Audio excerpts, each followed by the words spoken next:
Oh yeah. I would like to say I welcome you to this episode of Dark Room. It's happening that we're just coming back live after a very long time away, been away, and I choose not to run a mobile live stream because I always want to stick to my method, which is this method of getting good quality streams out for my fans and listeners and audience.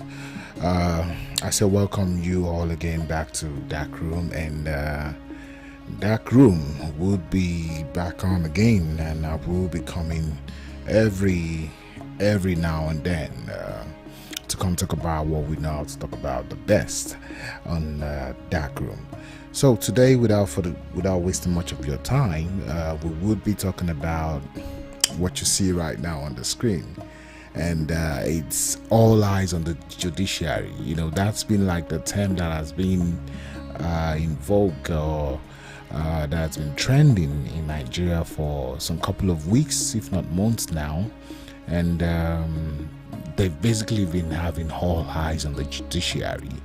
And why they had all their eyes on judiciary, basically they forget to turn on the cameras on the judiciary, or they forget to add or to have no camera on the judiciary. So in the end, the judiciary was not seen with any evidence. The judiciary was only seen with the naked eyes, and the naked eye is only the evidence of the beholder. Because how do you present it? How do you play back? And so that's what kind of like transpired. So today, or depending on when you're seeing this, the Presidential Election Petition Tribunal had their judgment read out, and everything seems to be in favor of APC, of Bola Ahmed Tinubu, the president of Nigeria, and as well the vice. And Atiku and Obi were knocked out, like punched out of the boxing ring. And for me, that knocked out was a very strong one, because there was so much hope, there was so much emotion, there was so much expectation from the obedience. You know, they articulated. Well, those ones, they're not really a strong fan base. The obedience had a very strong fan base, and they had their hopes high, and it seems like the PEPT just shut down all that hope and bring them back to reality that the court of law is not mathematics. The court of law is not puzzle. It's not, you're not trying to solve something so easy. You know, it's the court of law is not logical. That's just the term. The court of law is based on opinions that would favor one against the other. So you have to understand that these are opinions. If you bring all of those cases to me with whatever is in the public space and domain, left to me, I'll say, you know, strike out whoever is the president, and all that have been tabled should be considered. But there are usually rules and laws guiding some of all these actions and inactions from whoever the judges are. And you also need to understand that the judges too are humans, and whatever tax has been placed to them isn't coming from a very easy point and perspective as well. All will be taken into cognizance, which is their future, their life, their personality, their reputation, and just everything that they are is at stake as well. So whatever you have right now is not supposed to be something to deter you, but in as much as everything still goes in time, because whoever is proclaimed winner, depending on whatever the outcome, or if the parties will be taking it all up to the Supreme Court, would do maybe some 3 more years, and that will be in 2027. So with this out now, you know, the major concern or the major conversation now is what next. You know, All eyes was on the judiciary. There was no camera on the judiciary. That's what really happened in the courtroom. All you had was somebody reading out the judgment, and you couldn't see who that person is. You just kept hearing that someone is reading out the judgment, but you can't tell who that person is.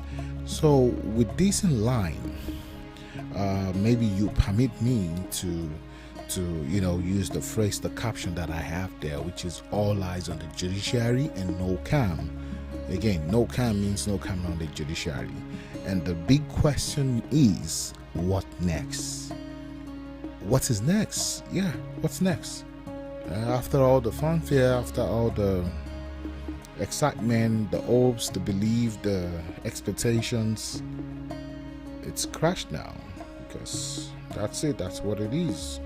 Before you say you're maybe taking it up to the Supreme Court, this candidate would have used almost maybe 80% of his tenure. So what next?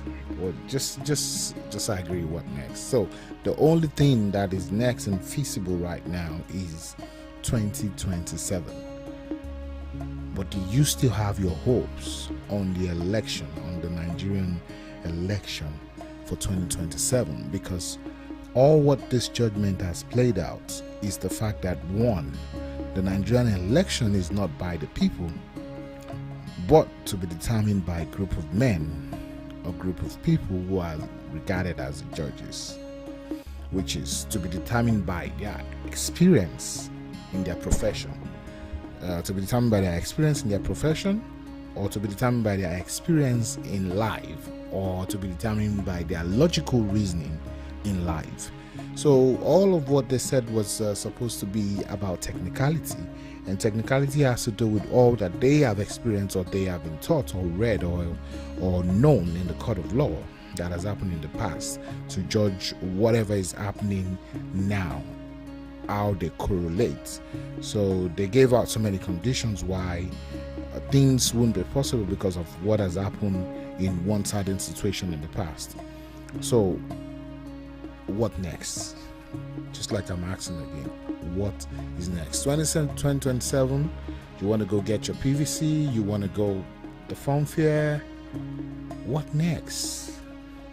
The election had been able to cool down a whole lot of tension from all the agitators and everybody, but to me, I see all of that coming back up again, because Nigeria has refused to address some certain injustice in the system, and people who are just looking for where to hide and express their grievances, and that's what you have with what is happening in Nigeria.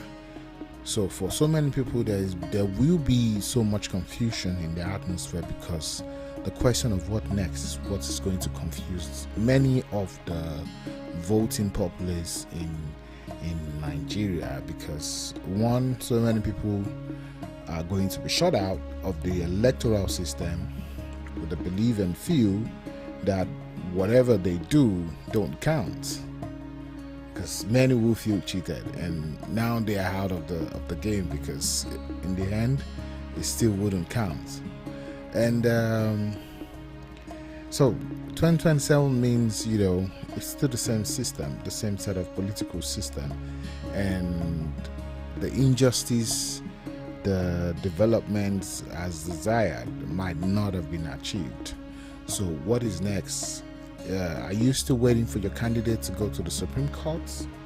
Because whatever excuses have been stated now in the Court of Appeal, you might and you would meet similar outcome in the Supreme Court. Same thing happened in 2019, and very similar situation is happening again. Me, for one, I for no reason believe that I wasn't expecting anything too serious from the election tribunal, that whoever's being proclaimed the winner in that election will do their 4 years. So whatever anybody or any candidate have or has in place will either have to happen after that person's 4 years. So if you feel you've been cheated by certain technicality or whatever, start preparing yourself now so that all of that does not happen. But I would want to raise one concern, which is about about INEC. I think a very bad precedent has been set with INEC and the judgment, which has been proclaimed that INEC has the right to determine how they conduct election, regardless of whatever is in the electoral act. So for me, left to me, I would say there's really no need of having electoral acts anymore in subsequent elections. Just let INEC conduct the elections and let everything just be out however they desire or however they want. I don't see, like, there's no need. If we say we want to be playing football with this certain rule, the ball gets to touch a player's hand, we call it handball. In the penalty area, it's supposed to be in the box 18, it's supposed to be a penalty. If it's outside the box 18, it's supposed to be a free kick. But if while the game is going on and that incident has happened clearly, evidently, and then the referee says, and then the game went on, the referee didn't call that action, you would say that the referee has the right, even with the players' protest, not to listen to their call or for an obvious handball. So that's what has happened to me. So if that is supposed to be the case, then in football there should be no handball. And there's always modification, like soccer games or football games now. I have the VAR coming in to support the referee. So it's just like having the VAR, and all of a sudden the referee says, "Oh, I'm making the decision myself." Wherever I feel there's no need for the VAR to check it. The decision is the decision, nothing else to worry about, and the game goes on. So for me, 2027 election, with this judgment, if it stays, there's really no need. Whoever's going to be INEC chairman by then should not worry himself or worry themselves as regards elect the electoral act, or neither should they even be thinking about using technology, because it's useless. Why say you want to transmit, and if that means of transmission would not be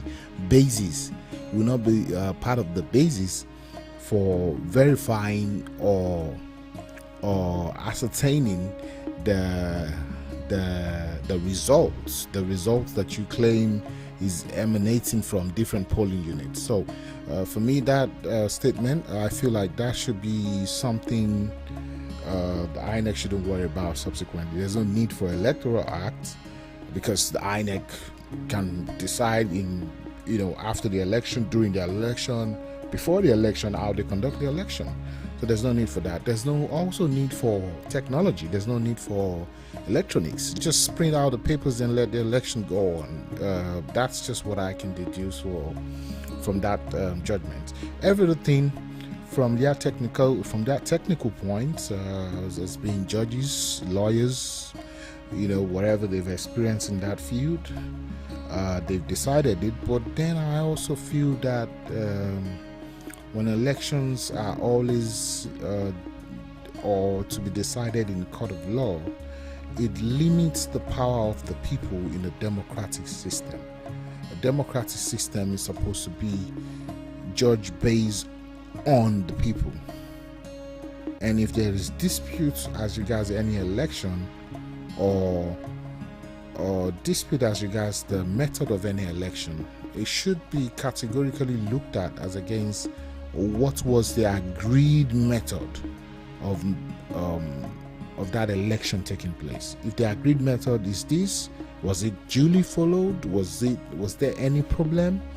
Well, INEC hasn't denied that there's no problem. They obviously said they had issues with transmission of results. Now, as transmission of results affected the trust in the election, obviously yes, because the real trust the people had for that election was that the results would be transmitted in real time, and that didn't happen. So for the fact that that didn't happen is one thing that would will take away a lot of belief from the Nigerian people as regards what's going to happen in 2027. And believe me, you only have more party faithfuls and less patriotic citizens coming out to vote in 2027 election, if there is any. So basically, what today is talking about is what next after this judgment. So like I've said, some are going to the Supreme Court. Those that really want to be, that really want power, should be planning 2027. And basically everything goes back to whatever it is, and everything's back to normal, and let's all mind our businesses. So all eyes on the judiciary, but no camera was on the judiciary today. We heard their voice, but no camera was on them. And I don't know why. I don't know what they are scared of. I don't know why they refused camera on them when they were making pronouncement. Like, everybody knows you already, so you're reading the judgment, and and they don't have the camera on you, but we could hear your voice. So what difference does that make? Like, these are little things that psychologically just works on the persons, that what was going through your head, or what's going through their head, to maybe think they don't really want to have themselves, or they don't want to be seen, or they don't want to be televised, for people to see them as they do what they are supposed to do. If it is done with a clear mind, or with a clear conscience. So, but it is what it is. The president is still the president, and pending whatever would happen with the PDP and the obedient at the Supreme Court, is still the president. And let everybody go prepare for 2027. Are you still with your PVC or not? Well, that answer is basically going to be with you, or it's going to be something you decide what you do in 2027.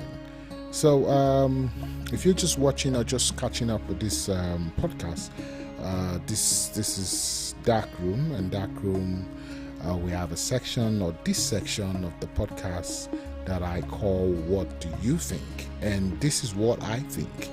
These are my opinions, or these are my thoughts. And if you have a varying or similar opinion, let me know what you think in the comment section. And you can as well help like, subscribe, share, and watch the video. And you can also help us subscribe on YouTube, like or follow us on Facebook, and you always have this stream coming up every now and then. So I remain your host, DA, and I'll be joining you guys in another time, another episode. See you guys soon. Dark Room.